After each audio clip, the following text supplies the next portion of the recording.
till now we have covered 4 lectures, and I hope that all those 4 lectures have been clear to you. Today is lecture 5, and in this lecture we are going to build a Simulink model for integration of a sine wave signal, and we will view the output of integration as well as the input of input sine wave. So let's start. Okay, let's start. So I have already opened the Simulink editor window. This is my unsaved project and its default name is, as you can see, untitled. So first of all, I will save my model file by clicking on File,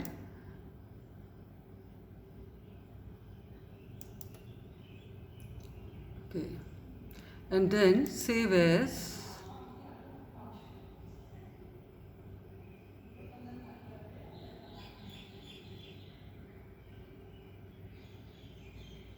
It's taking some time.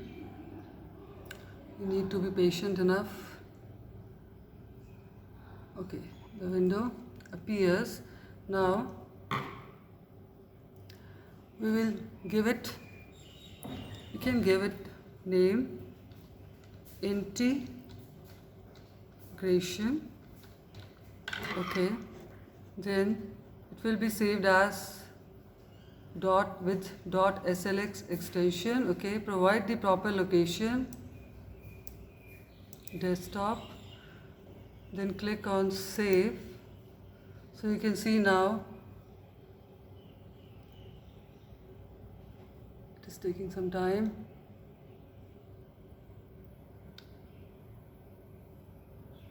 Okay, look, see, so the name appears integration. Fine. Now, as I have to perform the integration of sine wave, first of all, we need to select the blocks. So in the same way, we will select the blocks that we applied, that we did in the previous lecture. Okay. So this is Simulink library browser. We can access it. First of all, we will be needing a sine wave block which can be accessed from the sources sublibrary. Then we need an integrator block. Okay, so click on the Simulink library browser. You can access it from the continuous sublibrary, which is right next to commonly used block sublibrary. Click on continuous sublibrary, then you can see an integrator block is present here. Drag and drop into the model window. Fine.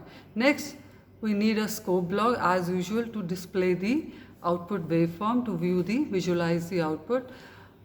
Now, because in this case we can visualize input waveform and output waveform on different scopes, we can drag and drop 2 scope blocks onto our model window. But this way we will not be able to compare our input and output. So what we will do, we will select a multiplexer block from the signal routing library. Click on signal routing, then select the multiplexer block, scroll down. This is the MUX block. We will select it. I have already dragged and dropped it into the model window.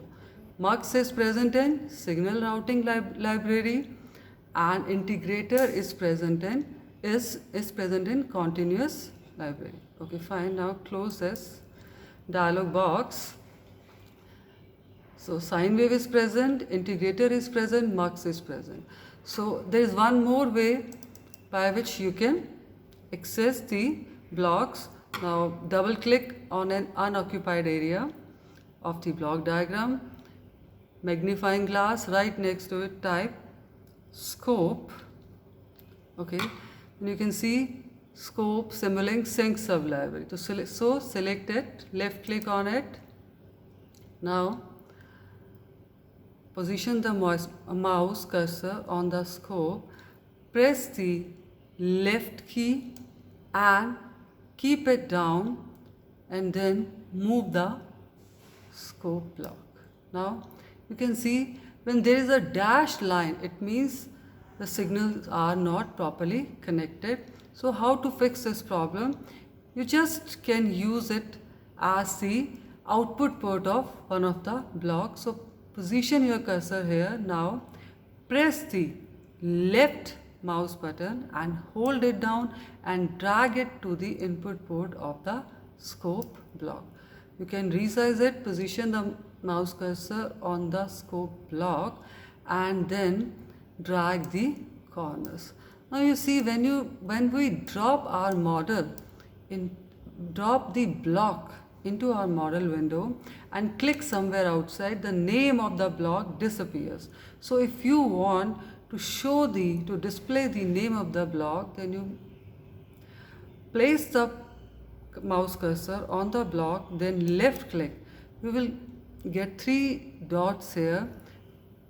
Position your mouse cursor on 3 dots and then position your cursor on this option which is displaying show block name. So left click on it. Now your block name will get displayed. So it looks nice that all the block names should appear on the block diagram. Now we will change the default settings. We will edit or modify the block parameters. Integral of a sine omega t is equal to minus a by omega cos omega t plus c, where c is the constant of integration, which will come out to be a by omega. Now, if we want to find the integral of 5 sine 5t, it comes out to be minus 5 by 5 cos 5t plus 1, or you can say minus cos 5t plus 1. Now, this is the input sine signal. So double click on the sine wave block. In the amplitude field box, type 5. In the bias field box, keep the default settings. In the frequency field box, type 5, because your angular frequency omega is 5 in radians per second. So it is in radians per second. Okay, fine. You can move this block upward also. Okay, now keep the phase parameter to be 0, default setting. Change the sample time to be 0.001 so that a smooth waveform can be displayed on our screen. Now click apply and then click OK, fine. Now integrator, we can see that at t is equal to 0, the 5 sine 5t will be 0. So keep the initial condition to default settings. Click OK. Now this is the mux block. Mux block is having 2 ports. Let me show you. Now click mux. Okay. Mux is present in signal routing library. Click on it. This is mux. You can change the number of inputs here also. Otherwise, if you miss this chance, then resize. Then double click on the scope block. You can change the number of input ports on the mux block. By default, it is having 2 input ports, and because we have to view 2 signals, then 2 input ports are sufficient for us. Then we can change the display option. By default, it is bar. We will change it. This is the drop down menu. Click on this downward arrow and select signals. Now click apply and OK. So this way we can do it. So we will do it here also. Number of input ports, signals, apply, OK. Now how to delete this block? If it is unnecessary for us, position the mouse cursor on the block, then right click and then delete. Okay. Now we need a branch connection here because we need this signal line to be connected to the mux block. So how to create a branch signal? Position your mouse cursor where you want the branch line to be started. Now hold down the control key.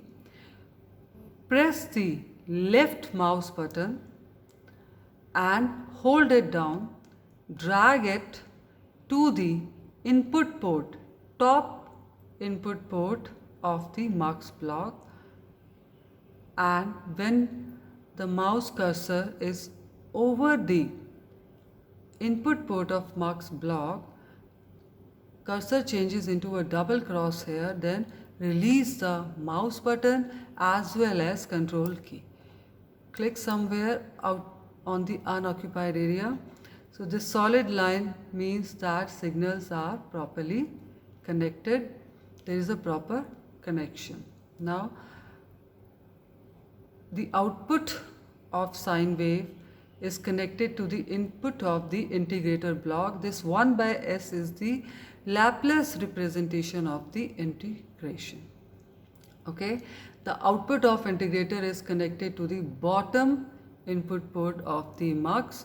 Now the output port of mux is connected to the scope block in order to view the output. Fine.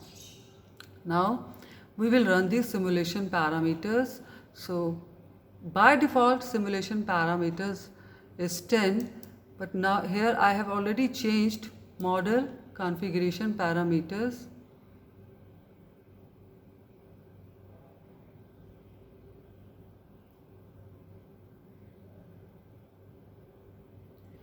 Start time, keep it 0. Stop time, by default it is 10, but I have already changed it to 5 so that I can view my waveform in a better way. Click OK. Now this is the run button. Click on it. Click the left mouse button. You see that it's taking some time. So when the simulation is complete, then double click on the scope block to view the output.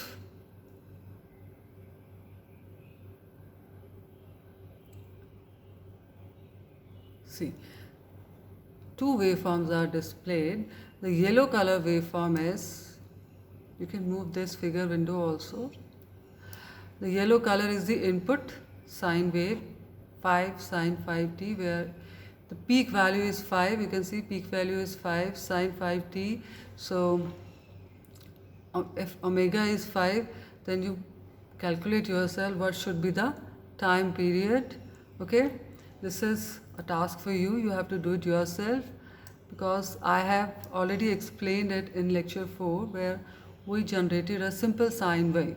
Now integral of 5 sine 5t, as we have inputted a sine wave which is equal to 5 sine 5t, so its integral will be minus cos 5t plus 1.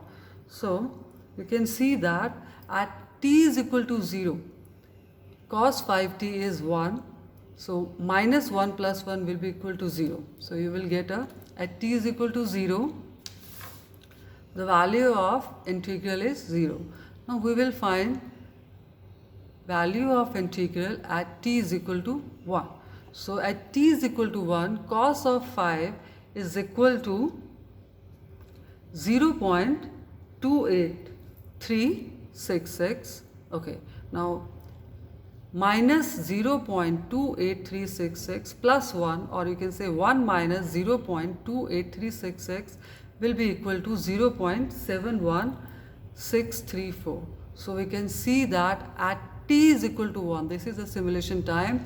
At t is equal to 0, at t is equal to 0.5, at t is equal to 5, the value, this graph is displaying the values at the simulation time, different simulation times. Okay, now at t is equal to 1, we can see that the value is approximately equal to 0.71634. So this verifies our graph.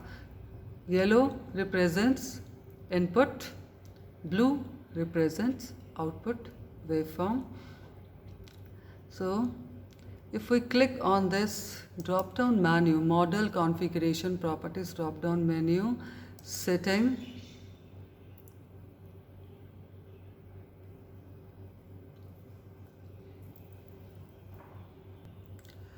So now this is the model configuration properties toolbar icon. Click on this downward arrow and then click on this configuration properties tab. Now we can, this is the main tab of the configuration properties scope dialog box. Click on the time tab. If you want to display time axis label, then you right check the show time axis label box, click apply and then OK. Then you will see that time label gets displayed on the x-axis. Now again access this drop down menu, click here and now click on the display tab. As we are displaying two waveforms, we need legends so that which can display that which waveform represent input and which waveform represent output. We need legends. So right tick this checkbox, click apply and OK. Now here you can see that legends appear. Yellow is representing sine wave and blue is representing the output of integrator. So yellow means sine wave, it means that it is the output of sine wave block. Integrator means it is the output of integrator block. So you can move it, you can also move the legends. Oh, click on it. So if you click on it, you can also view the individual waveforms. So this is all for today's lecture. I hope you must have understood the things. So tomorrow we are going to learn how can we generate a signal y is equal to e raised to the power x. So this is our task for tomorrow. You must search for it and then we will do it tomorrow. Thank you so much.